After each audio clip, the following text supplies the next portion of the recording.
दीक्षा सविंदर हरदेव जी महाराज की जय। निरंकारी राजमाता गुरु बचन अवतार की जय। भला करो सबका प्रभु, सबका हो कल्याण। भला करो सबका प्रभु, सबका हो कल्याण। सत्संगत जी, प्यार से कहना धन निरंकार जी। समागम के दूसरे रोज जहाँ सुबह सेवा दल रैली का रूप सेवा भाव के ऊपर ये फोकस, ये रिमाइंडर और ये भी संतों ने समझाया कि ये चेतनता चाहे सेवा करते हुए या पल पल जीवन में कोई भी समय हो, उसमें ये बहुत ही ज़रूरी, ये बहुत ही महत्वपूर्ण, क्योंकि जब ब्रह्म ज्ञान जीवन में आ गया है, ये सच्चाई, ये परमात्मा जीवन में आ गया है, तो फिर ये चेतनता भी उतनी ही रेलेवेंट, ये हर पल में इस परमात्मा से कॉन्शियसली जुड़कर एक एहसास बनाकर जीवन को जीना है, हर पल को जीना है। कैसे ये आत्म मंथन का संदेश कि अपने अंदर ये मंथन किया जाए, ये सिर्फ सोच का नहीं, मन का नहीं, ये एक और जर्नी विदिन जैसे है, ये और गहराई अपने भीतर तक ये एक चयन करके चुनाव भी करना है कि किस रास्ते जाना है, क्या सोचना है, किस तरह के थॉट्स को अपनाना है। कैसे एक जीवन में जहाँ परमात्मा का सिर्फ हम क्या नाम ही ले रहे हैं, सिर्फ जिक्र ही कर रहे हैं, या फिर वाकई ही ये परमात्मा को पूरी तरह अपने जीवन में उतार लिया है, हर पल में जुड़ गए हैं। और ये भी फिर साथ ही एक उस तरह से जीवन में साथ साथ ही रहता है कि ये परमात्मा अगर है तो फिर एक हमारा स्वभाव भी अच्छा, बोली भी मीठी, एक इंटेंशन भी, ये नियत भी हमेशा साफ होती है। ये चतुर चालाकियाँ जीवन में नहीं होती। भक्तों ने जैसे जीवन में परमात्मा को प्राप्त करके हर एक को यही समझाया कि सिर्फ नाम लेना काफ़ी नहीं है, ये जब खुद देखकर हर पल में महसूस किया जाएगा तो वाकई ही ये पूरी तरह से एक भक्त कहलाने के हकदार होंगे हम। एक कहानी में भी कैसे दो भाई और वो निकले एक बर्ड सेंचुरी देखने के लिए, जहाँ बहुत ही तरह तरह अलग अलग किस्म की एक पक्षी, और एक इतना सुंदर, जैसे ही वो भाई अपने दूसरे भाई को दिखाता है कि वो देखो, और उसी समय एक उस दूसरे भाई की एक जूता की वो लेसेस तस्मे खुल जाते हैं और वो बांधने लगता है, और जब तक फिनिश कर लेता है बांधना, लेसेस को टाई करना, और ऊपर देखता है तब तक वो बर्ड, वो पक्षी उड़ गया होता है। और अब वो पूछता है, हाँ अब क्या बोल रहे थे, क्या दिखाना चाहते थे? और यहाँ वो पहला भाई अब बिल्कुल चुप कि मैं क्या ही बोलूँ, वो तो जो दिखाना था वो तो चिड़िया उड़ गई। और कैसे फिर से पूछते हैं, बोलो अब तो मैं फ्री हो गया, अब बताओ। तो आगे से यही समझाया गया उसको भी कि ये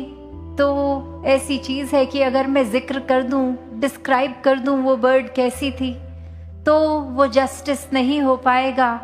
वो एक शब्दों का तो अपनी वो जो सीमा है, मैं हो सकता है आपको समझा पाऊँ कि उसके पंख कौन से रंग के थे, उसकी चोंच कैसी थी, उसकी आँखों का रंग क्या था, कितनी बड़ी थी, पर फिर भी आप वो अनुमान ही लगा पाएंगे कि मैंने क्या देखा वाक्य में। पर आप अगर अगली बारी फिर वो नज़र आती है उसको एक देख लेंगे, तो फिर जो आपको खुद देखकर ये दर्शन करके समझ आएगा, वो तो ये ज़ुबान कितना भी डिस्क्राइब कर ले, आप वो नहीं समझ पाएंगे। उसी तरह जीवन में परमात्मा भी है कि एक संतों की वाणी अगर हम सुन रहे हैं, उनके भजन, उनके द्वारा एक पुरातन कितने इधर महाराष्ट्र हो या कहीं भी संसार में ये इतनी भजन और ये दोहे ऐसे कहे गए, एक वाणियाँ लिखी गई और हर एक में संतों ने अपने जीवन में परमात्मा को उतारा और फिर ये प्राप्ति के बाद गाया, समझाया। तो ये इसलिए क्योंकि उन्होंने खुद इस परमात्मा को पहले देखा, फिर उसके बारे में ही कह पाए और ये ही कहा कि ये सुनकर तो अनुमान ही हो पाएगा। ये पूरा रस अगर लेना है किसी मीठी चीज़ का तो उसको चखना ही होगा। और उसी प्रकार फिर यही बात आज भी संत चेतन कर रहे हैं कि जीते जी ही ये रस लिया जाए, सिर्फ बोलकर सुनकर नहीं, वाकई ही देख के महसूस करके। ये एक साक्षात हर पल में है, इसको हर पल में ये दर्शन किए जाएं और फिर अपने जीवन में ये पूरी तरह देखकर जो अनुभव होगा, तो बात वही कि हर कोई हर पल में जहाँ एक परमात्मा स्वरूप खुद भी हो सकता है, वो पोटेंशियल पूरा है कि एक इंसान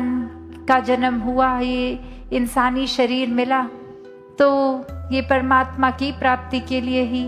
कि ये जीते जी चाहे बेशक एक दुनियावी ड्रीम्स होती हैं, एक हमने अपनी रुचि के अनुसार, एक पढ़ाई के अनुसार एक लक्ष्य बना लिया होता है कि ये चीज़ एक ये अचीव करनी है, ये हमें प्राप्ति लेनी है। तो वो सांसारिक प्राप्तियों के लिए भी जहाँ मेहनत करनी बहुत ज़रूरी,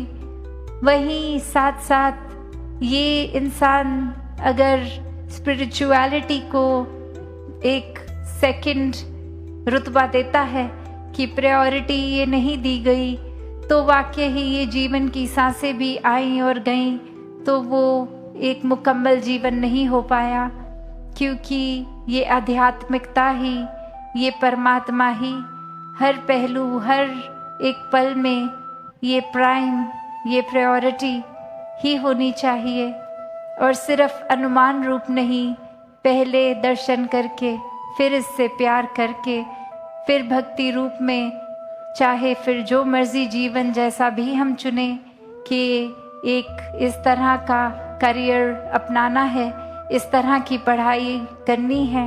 इस तरह परिवार का पालन पोषण करना है, फिर सब मुबारक हो जाता है। क्योंकि हर पल में परमात्मा के एहसास से वो सारे कर्म होते हैं। तो यहाँ पर वही बात की एक जो चेतनता की बात है, जो आवाज़ दी गई कि इंसानों ये सोने का वक्त नहीं है, मनुष्य जीवन मिला है तो पूरा लाभ लिया जाए। जीवन में परमात्मा के दर्शन करके जीवन में परमात्मा को पूरी तरह उतारा जाए, फिर खुद ब खुद ही अपने अंदर बाहर चहूँ और परमात्मा नज़र आएगा हर एक में, पूरी कायनात में, ये कण कण में। फिर ये हर चीज़ से हम एक लेसन्स भी लर्न करते हैं, ये कण कण से शिक्षा मिलती रहती है। फिर अपने पराये का फ़र्क ख़त्म हो जाता है। हर कोई अपना, हर कोई श्रेष्ठ, चाहे किसी भी जाति, किसी भी राज्य, किसी भी क्षेत्र, कोई भी बोली भाषा, कैसा भी रंग, कैसा भी खान पान, हर एक में यही परमात्मा। और ये फिर सर हर एक के आगे उसी आदर सत्कार से झुक जाता है कि ये परमात्मा स्वरूप। और इसी तरह हर किसी ने अपने जीवन में आत्ममंथन भी करना है कि सिर्फ क्या हम इंसान इसलिए ही हैं कि ये शरीर एक आकार उस तरह जो एक इंसान का शरीर की डेफिनेशन है उसमें बैठ रहा है तो हम इंसान हैं। पर क्या हम उस तरह, या फिर एक इंसानियत जो मनुष्य होने का सबूत है, एक असली जो रस है मनुष्य होने का, वो गुण है, मानवीय गुण हैं, ह्यूमन वैल्यूज़ हैं, दैवीय गुणों से हम भरे हैं या नहीं? तो असली एक प्रमाण, ये सबूत तो इंसानी तन नहीं इंसान होने का, पर इंसानी गुण होना है। तो हर किसी में जहाँ ये पूरा पोटेंशियल है कि वो पूरी डिविनिटी एक डिवाइन रूप में हो जाए, या फिर उसके बिल्कुल विपरीत एक ऑपोजिट,